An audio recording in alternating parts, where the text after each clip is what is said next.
hometown favorite here.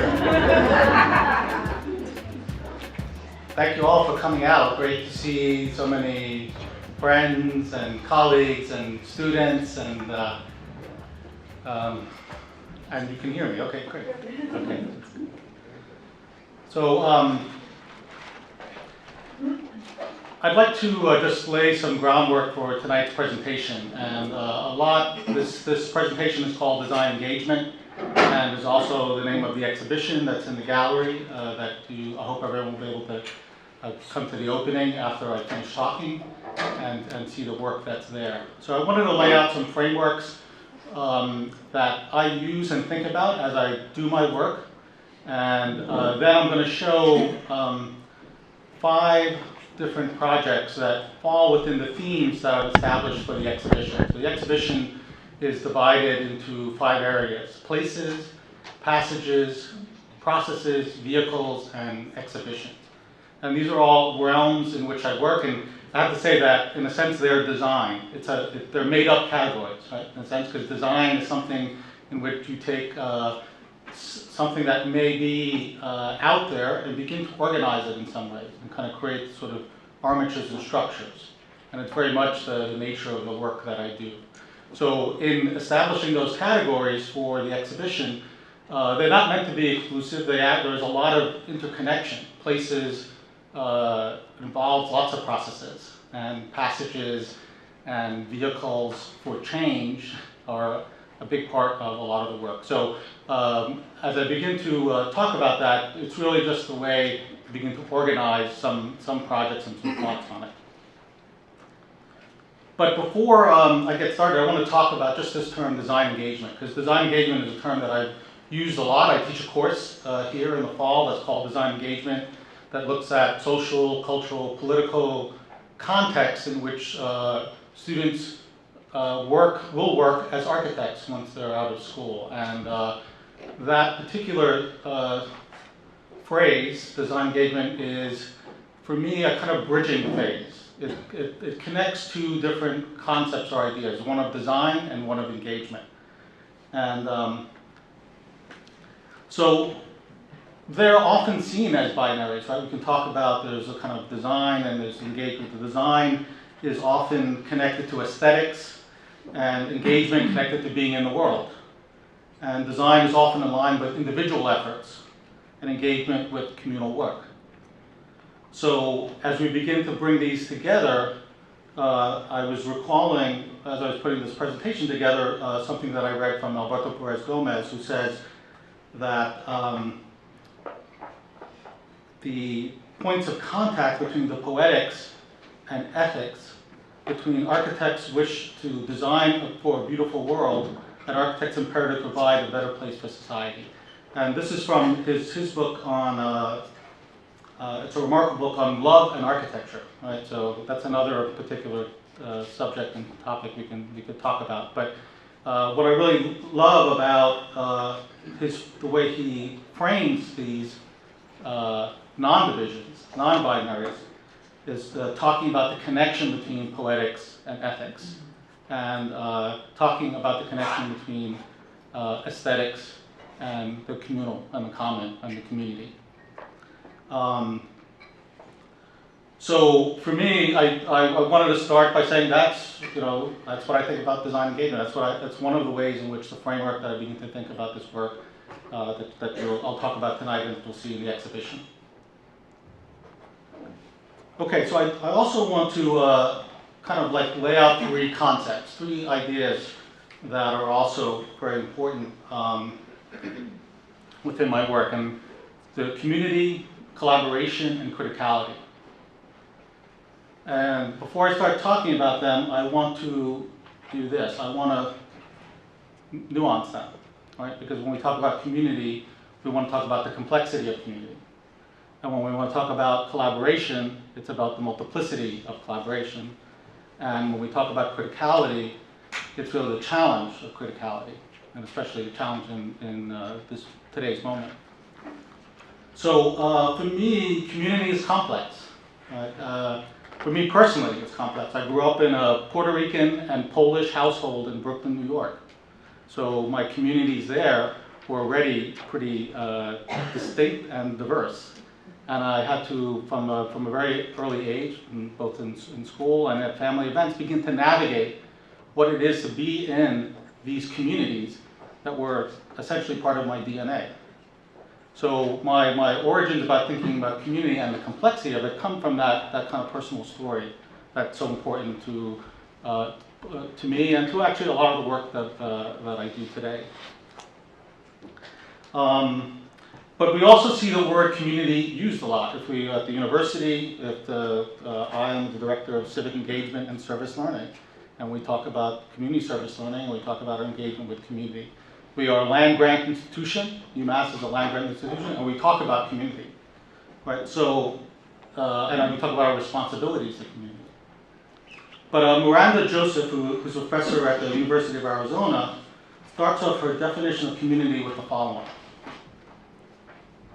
In the contemporary United States, the term community is used so pervasively it would appear to me to be nearly meaningless. So, as she goes on to say that community only carries positive connotations, a sense of belonging, understanding, caring, cooperation, equality. And is often used in opposite of capitalist concerns. We could talk about community-based organizations opposed to for-profit organizations. But we also see perhaps McDonald's or Starbucks talk about their commitment to community, right? And how that term is often used in many, many different contexts. So as a professor, when I say I do work in community, that's, wow, okay, he does work in community. It almost, there's a kind of like protection, sometimes against critique, right, because I'm doing work in the community. Sometimes it's also a diminishment. Oh, you do work in the community. Right, as opposed to other kinds of research that one might do.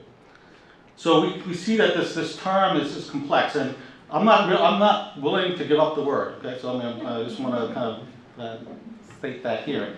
It's so important. It's so important to the work that I've been doing for many, many years, and I want to hold on to it. But I have to hold on to it with the complexity that it entails in its use today in any setting, whether it's architecture or academic settings, or just in our conversations. So I just want to, kind of start that one aspect and that one concept of community comes from that way. Then the next aspect is the collaboration, so the multiplicity of collaboration. So I have a lot of collaborators. I mean, none of the work that I do would ever be possible without collaboration and with a whole array of people that participate in the work in different ways. So I have my academic and my disciplinary collaborators. So Max Page and Karen Brous are my go-to collaborators for work that I do in the area of architectural design and public art work. And my wonderful collaborator, Mari Castaneda, who we just finished a book on civic engagement in diverse Latinx communities. So I have those collaborators, and they're very dear to my heart. But I also have professional collaborators. I have collaborators, and the ones that come to mind right away are Catherine Rattay at the Pioneer Valley Planning Commission, Kathy Wicks at the Public Health Institute of Western Massachusetts, and Marcos Madero of the Holyoke Economic Development and Planning Office. So those are all folks that they are actually wonderful collaborators. They always ask me to participate in projects that they're working on. And their projects are very focused on equity within the region, whether it's equity within the built environment or equity within public health. They're looking at how to be as inclusive and equitable as possible within their processes. And often they're inviting me to kind of contribute to that. And then I have fabulous community collaborators, folks that once I'm doing this work, I realize that there are people who are parts of the communities that I work in that are really important and can enrich and deepen the community experiences that I'm trying to envision and create. And so folks in that realm are Maria Cartagena and Evelyn, which I'm forgetting, blacking out Evelyn's last name now, and Natalia Munoz. who are always folks that I go to when I work in kind of community settings. Okay, and then the last part of this of these three concepts I want to talk about is the challenge of criticality.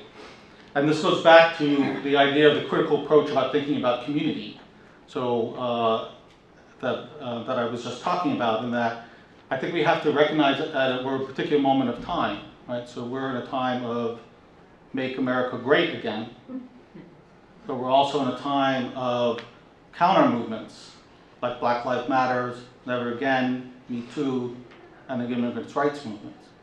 So these are contexts which are very important to kind of to talk about as we begin to look at this work. And for me, I think this means that we have to look beyond a purely positivistic look at community architecture or community design. Sometimes it's seen as, right, that's great, we're doing work in the community, and that's all that's positive. But we are up against enormous forces, and I think we have to recognize that in the work that we do. And so I think that this means that what we can do is take some new design approaches that do two key things at once, which is constructively contribute to the broad cultural and social change that we would like to see, and produce critiques of the current state of affairs. So critiques that incorporate critical race studies, critiques that incorporate critiques of privilege and white supremacy, and that understands wicked problems, the difficult problems with multiple drivers like economic inequality or gentrification, in its complexity. And so I can tell you, none of the work that I'm going to show today undoes any of these things. But I want to note that they create small contexts and places and structures in which we can both critique and provide the groundwork for the other world we know is possible. So that's what I wanted to kind of say in introducing the work, is that see this as small efforts at working within these contexts of the complexity of community, the multiplicity of collaboration, and the challenge of criticality. Okay, so as I mentioned earlier, the exhibition that this presentation is based on, that you'll see, has these 5 themes: places, passages, processes, vehicles, and exhibitions. So what I'm going to do is just kind of take one project from each of the themes and kind of run through it. So I'm going to start with places, and one of the places that is very important to my work, and I would say I think 3 of the 5 projects that I'll discuss take place in Holyoke, Massachusetts. And Holyoke is an amazing city in many ways. It has this kind of images of it that, and its understanding is sometimes seen as socioeconomic disenfranchisement on one hand, or sociocultural promise, as one of the largest cities percentage-wise of Puerto Ricans within the country. So it's about 50% Latino and mostly Puerto Rican within the city of Holyoke. So a lot of the work that I do begins to understand an asset-based approach to places. So a place like Holyoke, when you have that kind of distinction between seeing it as a socioeconomically disenfranchised and socially, culturally rich, again, we're dealing with the complexities here, the complexities of community, and how do we get to understand the assets that exist in communities that are subject to many of the forces that I mentioned earlier, of economic inequities. So one way to do that is the organizations that I work with. So the organization in Holyoke that this first project I'm going to show is Nuestras Raíces. And Nuestras Raíces is an amazing organization. They do work around food, farming, food security, public health within Holyoke. And it's an organization, Hilda Roque runs it now. When I was doing this project, Daniel Ross was the director. You can see one of my pictures there on the farm. That's one of my meetings on the farm, a laptop on a picnic table. That's a typical context when working in the Nuestras Raíces.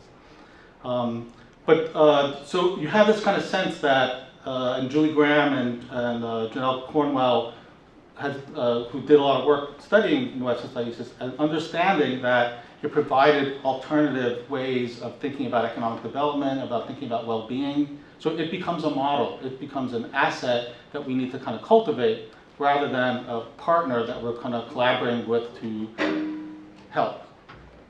So, so one of the first things that we worked on with Nuevas Raíces is a project that was called Nueva Casita. Here's a project here.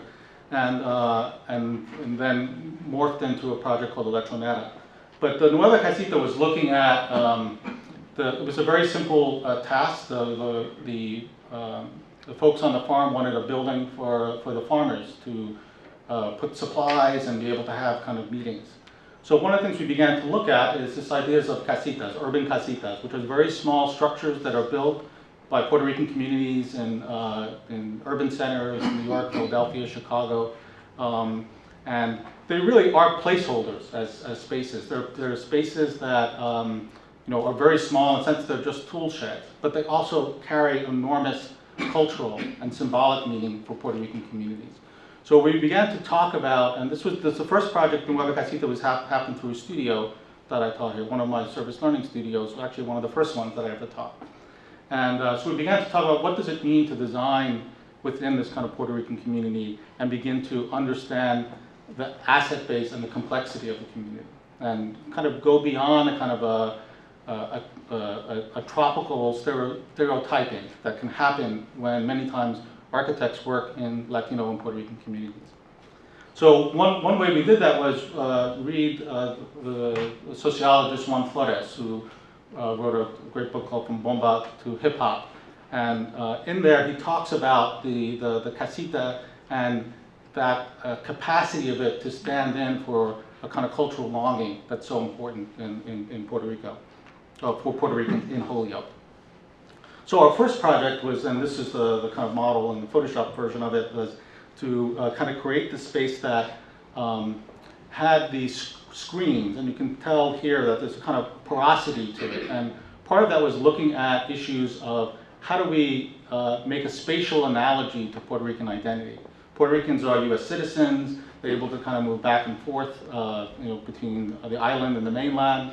Of course, we have, you know, an enormous you know, migration now, climate change migration going on right now between Puerto Rico and Holyoke. So we wanted to make a structure that had a porosity that was symbolic of that identity, rather than represent some sort of tropicalization of the community. So this was an earlier version of it. As we began to work on the project, it began to expand programmatically. The farm wanted to have some economic development opportunities. So the project turned into a lechonera, which is a pig roasting restaurant that was going to be used for both cultural celebrations, but also to kind of generate income for the farm. So we took the same principles that we had used for the casita and began to design a larger complex of buildings. And this is the kind of exploded view of it that shows the orange structure is the kind of dining room. The long green structure is where the pig roasting happens, and the kitchen and the bathrooms and all the services. And the smaller orange structure that's separate is the farm store that would sell a lot of the produce from the farm. So one of the things that, as we began to articulate this idea of porosity and layering, which you can, so what we did is you can see the brown component of is really just a series of wood slats that enclose the orange component. So you can see it really becomes, it does a lot of different things. One, it provides some sun, shade, and shelter for climatic reasons. But it also begins to kind of create that porosity that we were looking for in the Nueva Casita project and that we transferred over to this project.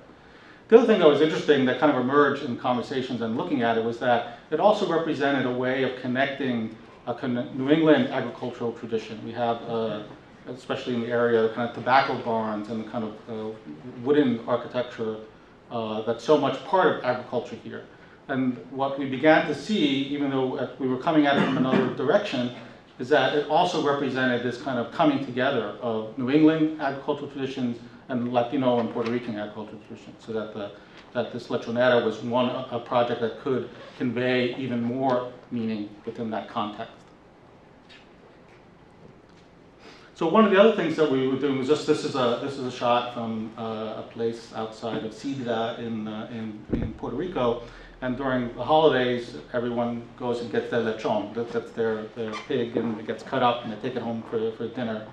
And so we took this photograph, and this was part of the presentation that we did in the community setting, which is kind of show that this is a possibility of how an activity that happens in Puerto Rico can be part of the farm and part of the environment for Nuestros Países at La Finca. Okay, so staying in places, but I'm talking a little bit. I want to. This is a kind of transition to talking about passages, but places. This is Holyoke. This is the Center for Design Engagement. This is the studio, the big photograph. That was a couple of months after we moved in. It is not that clean and empty anymore, but it is on White Street in Holyoke. And this particular photo is was my design engagement class, working with students from the Lighthouse, which is an alternative high school in Holyoke, and that was our community partner, and basically working on joint projects. That's a mix of college students and high school students in that photograph. So what was interesting at this time is that this was 2015 when we had gotten and moved into Holyoke, and at the same time there was this muralist who was proposing to put a mural in Holyoke that was this. It was a kind of pop artist sort of piece that said Holyoke on it, and David Flores was the artist, and had done all this work and was beginning to put it up. And when he put it up, the owner of an adjacent property complained to the owner of the property that it was going to be put on that it was too Puerto Rican. So this piece was too Puerto Rican. And then, of course, the argument was a diversity argument. Well, why can't it represent all cultures, all communities? Why does it have to be so Puerto Rican? One would ask, in a city that's 50% Puerto Rican and downtown is 85% Puerto Rican. Right? So it was a context in which, and I mean, this was just a flare-out in some of the kind of cultural dynamic that happens in Holyoke. But so I wanted to show the next slide. This is in a city that does this every year. Right? And this is not too Irish to paint shamrocks onto your sidewalks for every year when we have St. Patrick's Day. So it was in that context, right? And there is often within Holyoke a kind of divisiveness that happens between the Latino community and the white community. And what we wanted to do, and this is the context that we produced Arrivals, and this is a collaboration with my colleague Karen Brous, and for an underpass in Holyoke. So the project was a public art project. The city put out a call for proposals to create a art piece that had lighting in it. That was the only criteria, that had lighting in it, and that would be at this underpass in Holyoke. So that's the location of it. So it's an underpass where the Amtrak rail line goes, and it really connects the Flats area, which is on your right, and the downtown area, which is across the two canals. And with there's a lot of particular geography in Holyoke that makes this a really important passage, that folks that live in the Flats really spend a lot of time walking back and forth through this place. So, so one of the things as we began to think about this piece and conceive it is that it's right next to the old train station. So this is the old Richardson station, which in 2 years later we'd also, with Max Page, do a report for the restoration of that station. So, and one of the things that we're interested in is the history of that particular station as a place of arrival. That this is where people came to and came into the city. And you can see the light there is the location of the arrivals piece. So what we had decided to do is kind of create a wall, a lit wall, that would have arrival stories, would have stories of folks' arrival within the city. So what we began to do is organize a series of oral history sessions where we can kind of collect arrival stories from folks. And we were very cognizant of the context in Holyoke, and we made sure that the folks that we reached were both Puerto Rican and white folks within Holyoke, so we can begin to get both their stories within this kind of context. So these are some of the sessions that we had as we were collecting the stories. And then this is our drawing for it. So one of the components of it was a very large image that was made of the main street in Holyoke at the turn of the century. So one of the things is that it's a time when the city was united.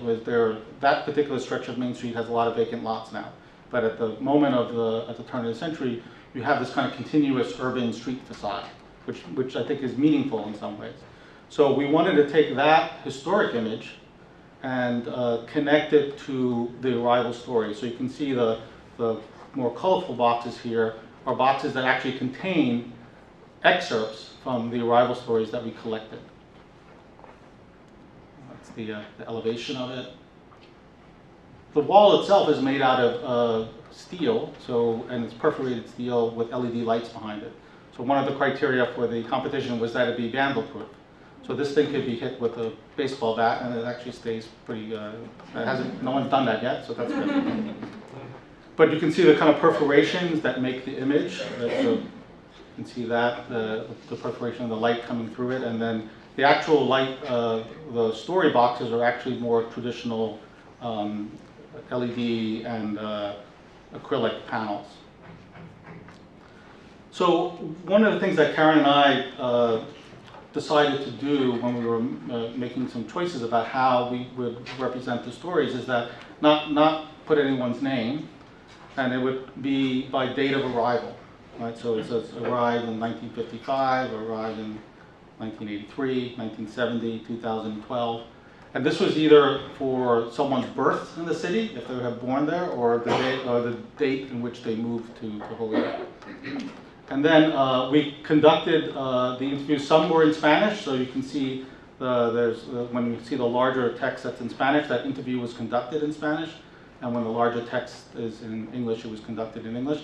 Everything is bilingual. Everything is translated to Spanish and English within this context. So one of the things about that I'll just bring up right away is that when we unveiled it and we opened it up, we realized, and some folks at the opening said, this was the first of any kind of public infrastructure in Holyoke that was bilingual. There's not a single official sign in Holyoke that was bilingual for a city that is 50% Puerto Rican. So this was a meaningful project in that kind of context to talk about representation, right? David's murals was too Puerto Rican in some ways, but who is represented, especially in public art and creative economy context, right? I'll talk about another project called Visible, which kind of came out of this as well. So when we're often looking at how creativity, how public art, how architecture plays a role in particular structures, either as a supporter or as a critiquer, right? So I said earlier about how to develop the critique within a project. So this was in a way, but we also wanted to build bridges in some ways, right? We wanted to kind of make connections. So one of the fascinating things about the stories, and you can see in the exhibition, there's two of the panels that are blown up so that you can see them a little bit better, is that often you couldn't tell if it was someone who had migrated from Puerto Rico or someone who had come from New Jersey. Because the stories, the narratives are about being fascinated with a city, about discovery, about riding your bike, and all of these other things that sometimes transcend whatever particular identity people were. There were a lot of stories too that were like, as a Latina, I love this place because everyone speaks Spanish. So those are very clear that who those folks are. But the fact is that the stories are mixed, that there's multiple ways in which the city can be understood by the stories that are told of folks who are arriving. You can see this is just one of the images as speaking to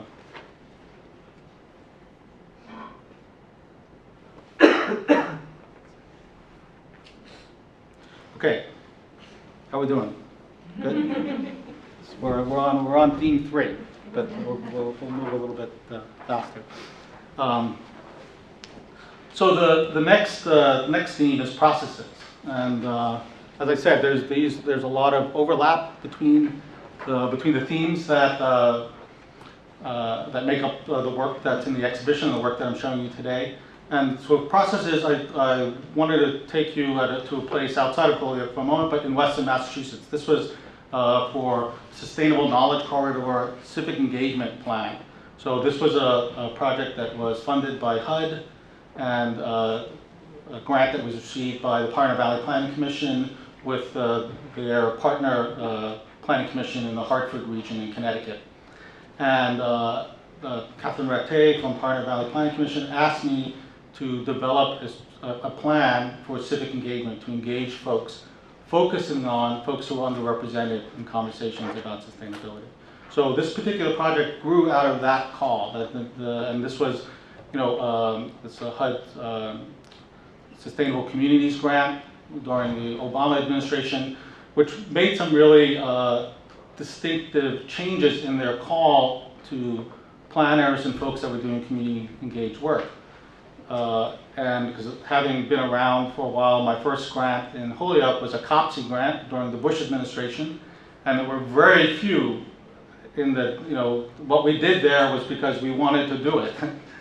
Whereas the grant that this one very specifically said that the engagement of underrepresented communities is a key component to this grant. So that was very exciting to have an alignment, right, with the administration and an alignment with the process that everyone on the project at Pioneer Valley Planning Commission and the teams of people that I worked with both here at the university and in the community were really behind.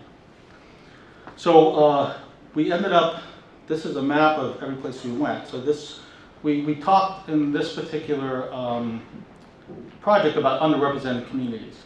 And that also included a diverse array of communities, because on one hand, we definitely have communities of color that are underrepresented politically and culturally within Western Massachusetts.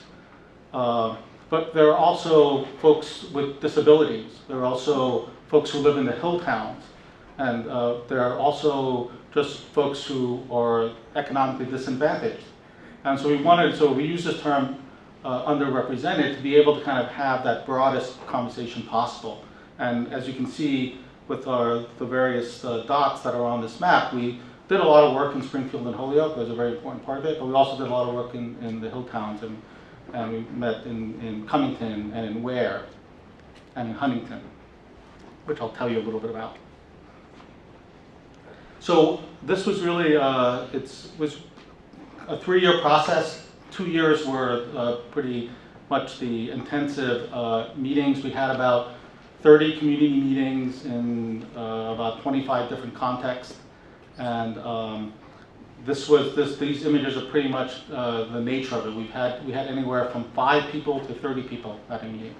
And one of the things that we developed for this were a series of tools, engagement tools, and you'll also see some of those in the exhibition, so that people can begin to talk about the work. So you can see on some of these photographs, there's these cards on the table, and they were meant to be prompts to begin to talk about what are your priorities for thinking about sustainability within your community. But again, one of the things that we did here was try to approach this from an asset-based understanding of what communities are already doing to be sustainable. And in some ways, especially communities that are under-resourced are often very resourceful, and that they can be models for sustainability, right? So if we talk about recycling and reuse, we can see demonstrations of that, very creative demonstrations of that throughout poor communities in Western Massachusetts. So one of the first things we did, we produced 3 videos, and they are also in the exhibition, that are just people telling stories about what they're doing sustainable right now. So there's someone talking about starting a farmers market outside their housing complex in Northampton. Someone who is working in the green jobs industry, talking about all the work that they're doing to retrofit houses but also recognizing that those same resources aren't available for the community that he comes from. And then, there's another one about a very moving story about a man in Munson who lost his house with the hurricane. But when the rebuilding process learned a lot about building green, and become this advocate for kind of green construction within his community. So these are all stories. These are things that happen before we arrive. I think sometimes within these processes, both planners and architects assume that we are going to do all this wonderful, great stuff in the community. But there are already people doing pretty fabulous, amazing stuff in the community as well, and we just have to find them. Right? So that's one of the things that these videos kind of showed. And we often showed the videos at the start of our sessions, and it was because sometimes the sessions would be off-putting. We're talking about sustainability, we're showing three big circles that have environment and equity and economics in it. So we wanted to find ways to be able to have this kind of conversation in a way that was very direct. And both the videos and the graphic materials that we developed for the project were created in order to do that. So just looking, this is a slide from one of the presentations. The aspect of reaching communities that are underrepresented politically and culturally. So in this particular presentation, the smaller graph that is on the left are the demographics of Western Mass. And then on the right is who we actually engage within our project. So the places that we want to look at it particularly is that, demographically in the valley we're 72% white, 6% black, 17% Latino, Asian, and others. But if we look at our numbers, we made an effort to make sure that Latino and black and communities of color were involved in these kind of conversations. So that was an important part of kind of resetting what it means to do engagement in a community that then also allows for the most diverse and the most inclusive participation possible.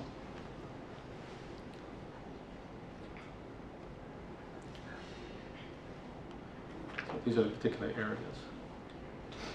So at the end of our engagement sessions, we produced this particular graphic. It kind of folded up. It was in our last presentation back to the community that basically had the summary of all of our sessions, like what people were interested in, what they were looking at, and we had divided these into 4 categories, and again, this is also in the exhibition, so live, prosper, connect, and grow, that were around very particular issues. Live is a purple one, which is around housing, so you can see 75% housing was really important, and so about affordability of housing was really important in thinking about what it would be to have a sustainable community. And the orange one is about jobs and economic development, so that the housing and jobs are really kind of hand in hand with making sure that we have a sustainable community. So that was one of the things that was unique about this project, that we allowed the conversation about sustainability to extend beyond just the environmental concerns. There were a lot of those, and they were a very important part of the conversation. But then we can look at it more holistically and seeing how equity, which is part of that triad, right? All of you will know the Triad of Sustainability has the environment, economics, and equity. Well, the first presentation I showed of this showed that triad, and then showed really how much attention we pay to equity, because I made the circle really small. Because in reality, equity is a very hard issue to deal with in these kind of conversations about sustainability. So one of the things, the next slide showed the circle much bigger, because there was a very, very specific focus on equity, not to kind of create a disbalance, but to kind of correct the disbalance that was already happening by the fact that equity wasn't being well dealt with in these kind of conversations. So some of the other things, so these were some important writing priorities. So we were very focused on particular like housing and land use and transportation. But there were a lot of interesting other priorities that came up, and I wanted to kind of just show this about community building, about addressing racism, health services, and local control. So these were other things that began to kind of really come up to the surface when people were beginning to talk about what makes a community sustainable. So we ended the sessions with a series of photographs with a big blackboard that says, "My community is sustainable when?" And people would then write sort of what they were talking about through the session. And we collected these. We have over 90 photographs over the time that we did the project. So, so one thing I want to end by talking about the complexity of community again, right? Because, and again, I have a lot of the slides. The one before, the folks here are all talking about, working together, housing, doing things together, and so supporting sustainability principles as we know them. But my conversation in Huntington, Massachusetts, was very different, and there was at that time the Tea Party, was still probably around, but the Tea Party took over the meeting that I was doing in Huntington. And it was kind of an interesting meeting in some ways, right? I think it was actually one of the more interesting for my student facilitators. There was a lot of processing that we had to do after that meeting because there was a lot of vitriol and anger in the meeting. And it's a long story about that particular meeting, but somehow we made it through. And taking these photographs is optional, right? So you have to sign a release to take these photographs. And I was surprised that 2 of the folks decided to take the photographs. And these same 2 folks actually thanked me for the session because I didn't shut them down. They were typically, the session would be canceled or they'd be completely shut down. And I didn't because it was their community. Basically, almost everybody there was a Tea Party supporter, so I facilitated a Tea Party meeting. So I just want to, end this particular section about processes to talk about that complexity. That it's not that when we talk about the complexity of community, we have to recognize there's many people in these communities, right? And John over there on the left. I'll just end with the last story because it's interesting. The last session I did was in Westfield, Mass. And it was with the Transition Westfield group, right? Excellent group, lots of people. But a good contingent of Tea Party people as well came. But it was a little bit different because they were a little bit diluted. In Huntington, they were all out. In Westfield, there was a little bit more of a mix, about 1/3. And John was sitting next to Adma Sweeney. Adma is a good friend of mine who worked for John Olver's office, and it was the first Puerto Rican woman city councilor on Westfield at the time of the session, and was sitting next to John. Everyone just kind of ended up sitting where they were, and people don't have tags on them saying I'm a Tea Party supporter, so we're just sitting at the meeting, and they began to have a conversation about recycling, and John said, well, if I'm going to recycle, I want to get my taxes taken off. I want to get money taken off of my taxes. And Adma, kind of turned to him and said, incentives. That's a good idea. I'm going to talk about that to the city council. So here you have people that are as opposite as possible from the political spectrum, but finding one moment of hearing, and perhaps mishearing something, but there is that moment of kind of like possibility of connection. And good facilitator I am, I kind of hung on to it, and I had them kind of engage in a conversation about that.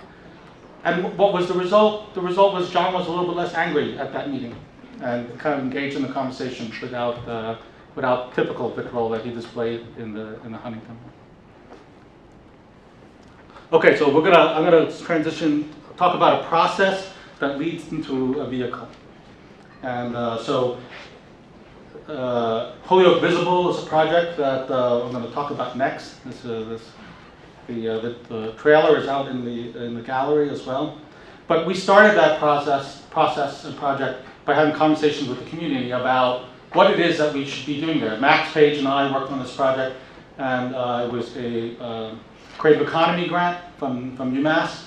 And when we began to approach folks in the community, we heard something that was familiar to me, but we heard it again, which is that there are already things in this community that are important and that should be made more visible. So the name of the project, which I think when we applied for the grant, was Making Places Matter, Change the Holyoke Visible. And that came out of the conversations with folks that we're having within Holyoke. And we also recognize that the word Holyoke Visible works both in Spanish and English, because it's also Holyoke Visible, but my Spanish is terrible, so my accent. So, but one of the really great aspects of this project is that we started the process through cultural organizing workshops, and this was working collaboration with Art and Democracy, and a lot of really wonderful folks there to create workshops that began to unite creative activity and cultural, political, social change. And it's the nature of Art and Democracy's work, and it was a really great partnership, collaboration again. You know, these folks were coming from all different Art and Democracy, the national organization, but the facilitators came from different places. And Ricardo Leva Morales, who did the drawing that you see, the painting and the flyer, is also, his head is turned away from us in that the bigger photograph, was a keynote speaker and an amazing speaker, and it was a fantastic afternoon and a great way to enter into this project of Holyoke Visible. So as I was saying, processes, so all of these themes that I've made are for easy discussion, but they cross over very easily. So Holyoke Visible. So Holyoke Visible was both a project, and it's one of its major products was the Holyoke Visible trailer. So the trailer is pulled by a bicycle, and the surface of the trailer is painted by 320 people at 15 different sessions that we had in Holyoke. So at the public library, at the studio, which is the CDE studio, at outdoor events in the park, and everyone was given essentially a 2-inch by 24-inch slat that made up the surface of the trailer, and we talked about the theme. The theme of it is that we want to make things more visible in Holyoke that are already there. So we see some messaging about that, but we also see, especially kids, just having a lot of fun painting, drawing, and making images for this project.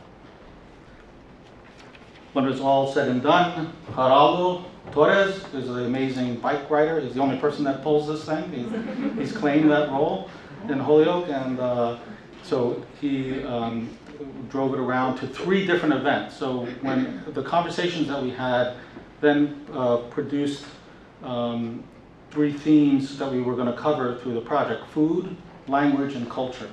So in each one of those events that we had, the trailer was pulled and opened, because it opens, so the two sides open up, and tables come down, and it became a place for meals. So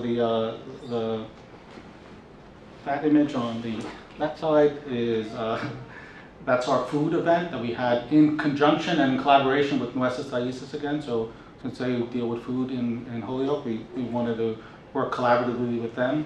The second image, as you see, the trailer also becomes a really great rear screen projection. So we had a film by a colleague here at UMass, Megan Armstrong, who was doing a great film about Spanish language being spoken in Holyoke. So it's a documentary about folks who speak Spanish in Holyoke, and so it was we had it was only the trailer for it, but it was the world premiere for the trailer for it at that event. And then below is the poetry event. And what's really interesting and fascinating about the poetry event is that we coordinated with Natalia Vicenza, who is one of the organizers of a poetry night that happens in Holyoke. And what we did is we had poets that were reading both in Spanish and in English. So what we had simultaneous translation. But when when we started the event, we asked, who's monolingual here? Who only speaks English or only speaks Spanish? Because you need a headset. And then, so we distributed headsets to everybody who was monolingual, because if you were bilingual, that's great, because you get to hear both speakers. But, so it was a way of also kind of disrupting, right? So we talk about that kind of critique. I've been to enough public meetings where you say, okay, who speaks Spanish here? You're going to get a headset, right? So that already begins to kind of create a particular context. So we wanted, even within this event, to begin to make that more complex. And that didn't have to be about speaking Spanish, it had to do about being monolingual. So my Spanish is so terrible, I got a headset. So, and then the last event was around culture at the old train station in Holyoke. Okay, we're on the last theme. So exhibitions. And this one's a little bit of a stretch because I'm going to talk a bit about building bridges, which is a project that's happening here on campus to find creative ways to build bridges across difference. And some of you, I guess, in the building have seen the kind of tower that's out here. There's one in the campus center. There's one in the Hampshire Dining Commons. And it's part of a project that started as well in conversation, as many of my projects do, with Jacob Carter, who's a grad student here at UMass. And then has been kind of enriched and transformed with other conversations with Anna Branch, who's the provost for diversity and inclusion on campus. And to kind of find a creative way to begin to talk about bridging different. So when this conversation started with Jacob, it was just after the inauguration, right? It was after the election and the inauguration, and the divisions, and the divisions are and still very clear. And so I wanted to find a context in which perhaps we can have some sort of conversation or build bridges, bridges for people who have differences. Now, this is where the complexity of criticality comes in as well, right? Because how do we build those bridges? Engaging with folks that have values that we feel are antithetical to our own values, right? So if you look at some of the issues, and again, going back to the moment that we're in, we're in a moment of Make America Great Again, but we're also in a moment of Black Lives Matter. How do we begin to find ways in which are there any values that could be shared? And perhaps not. So I think it's, again, the kind of difficult question and difficult issue. I don't want to be Pollyanna-ish about this particular project. Right? I'm interested in building bridges, I am. But I also have a certain set of values that would make it more difficult to do in some context. Right? So I think, so again, it's just but it's a constructive project, and I think the conversation with Jacob was interesting because we started by, it was that mantra about building bridges, not walls, right? Build bridges, not walls. But we didn't deal with the walls because we don't want a wall anyway. We found that in the building bridges, that was a constructive act. We can figure out something to that. So I think that's one of the kind of key aspects of thinking about this work and work that I'm trying to do. So, and I'm beginning to get to my close, is think about how that criticality is played out, right, through the work, through all your work, through your work as students, as designers, architects, artists here in the room, and how can we kind of create something that is both constructive and critique-based at the same time, right? So I think that's one of the kind of challenges we have for this moment. And there's a lot of ways in which there's models for how that exists in all sorts of different ways. And I think the other thing is to kind of recognize the small scale projects can work better to have successes within that question, right? So as I said earlier, the issues of economic inequality or racism or sexism or any of the things that plague us as a society and a culture are not resolved or solved by the projects that I showed today or the projects you'll see in the exhibit hall. But they are in a small way a kind of context and a platform to which begin to address them and not retreat, right? Retreat into just a kind of a naysaying or non-constructive engagement. Right? So go back to design engagement again, right? And that if we have this kind of sense of design, of aesthetic, of poetics, and engagement, which means being in the world, that it's something that we can do and bring those two aspects together within our work. Thanks so much.